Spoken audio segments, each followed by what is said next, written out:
มื้อนี้จึงเป็นมื้อที่ดีที่สุดสำหรับเวลาของคนเพิ่นว่าคนเฮามานี่เนาะมันก็ซ้ำเฮามาอยู่ในโลกนี่ซื่อๆมาเพียงชั่วเวลาใดเวลาหนึ่งเท่านั้นเพราะว่า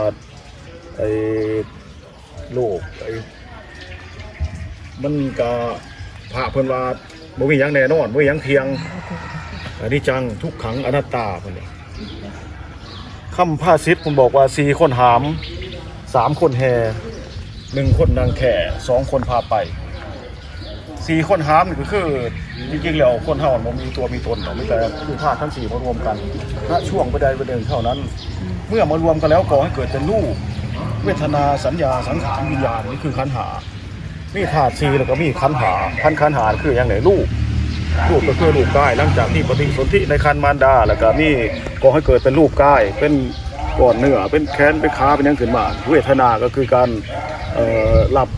เวทนามีภายนอกและภายในเนาะเวทนาภายนอกก็คือจากเป็นก้อนเลือดก็เป็นแขนเป็นขา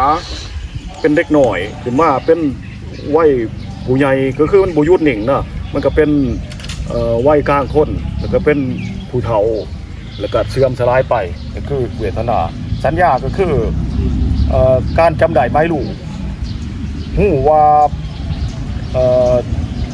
สีแดงหูสีเขียวหูเพชรหูเข้มหูรสชาติอย่างต่างๆก็คือสัญญาสังขารก็มันก็มีทั้งสังขารภายนอกและภายในสังขารภายนอกก็คือร่างกายคนเฮาจากเป็นเล็กน้อยแล้วก็มีกำลังเนาะเรียนกับบ่เมื่อยแลนกับหิวเข่ากับบ่หิวมีแต่เรียนพอมาเป็นวัยกลางคนก็มีกำลังแข็งแรงเหตุการณ์เหตุงานเข้มแข็งว่าซั่นซะพอแก่โตมาชราก็เริ่มบ่มีเหือบ่มีแห้งเริ่มเจ็บแข้งเจ็บขาอันนี้เป็นสังขารภายนอกสังขารภายในก็คือการปรุงแต่งการคิดว่าทุกข์มันก็ทุกข์คิดว่า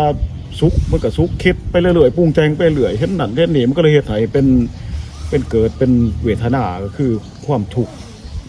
ความรับรู้ว่าทุกข์คือเวทนาความรับรู้ว่าสุขกับเวทนาภายในเวทนา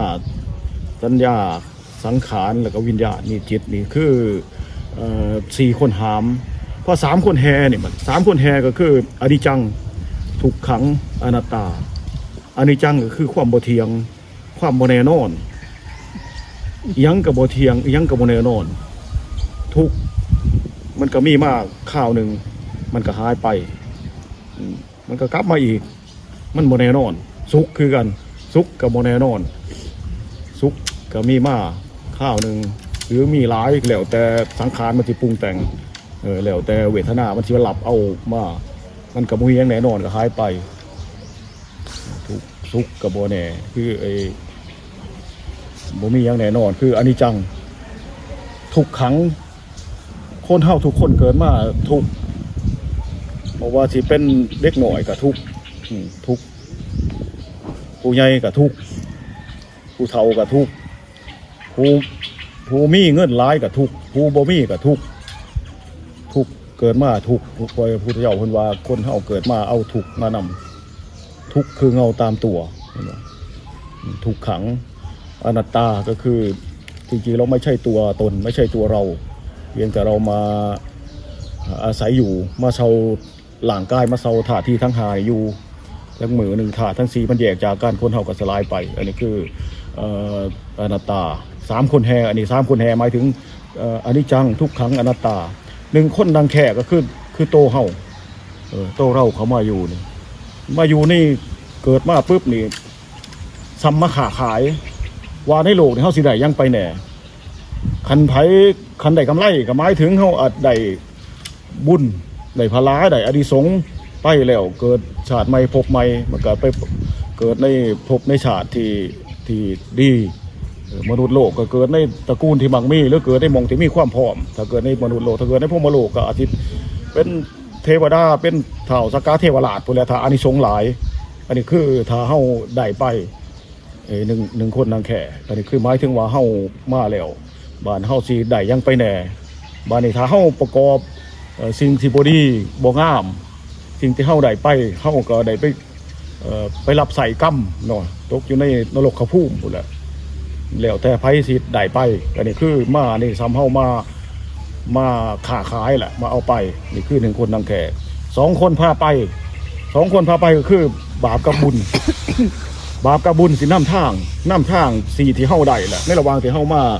เกิดในโลกมนุษย์นี่เพราะว่าเป็นโอกาสที่ดีที่เฮามาแล้วเฮาสิได้สร้างเฮาสิสร้างกุศลกรรมหรืออกุศลกรรมเนาะถ้ากุศลกรรมเฮาก็สิได้นำพาเฮาไปสู่ยังพบใหม่ที่ดีกว่านี้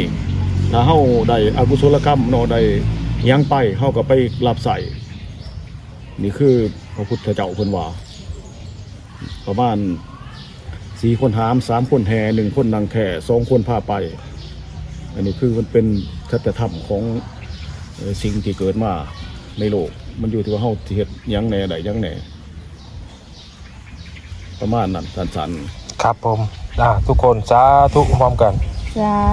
ธุ สาธุสาธุโอเค วันที่16แล้วก็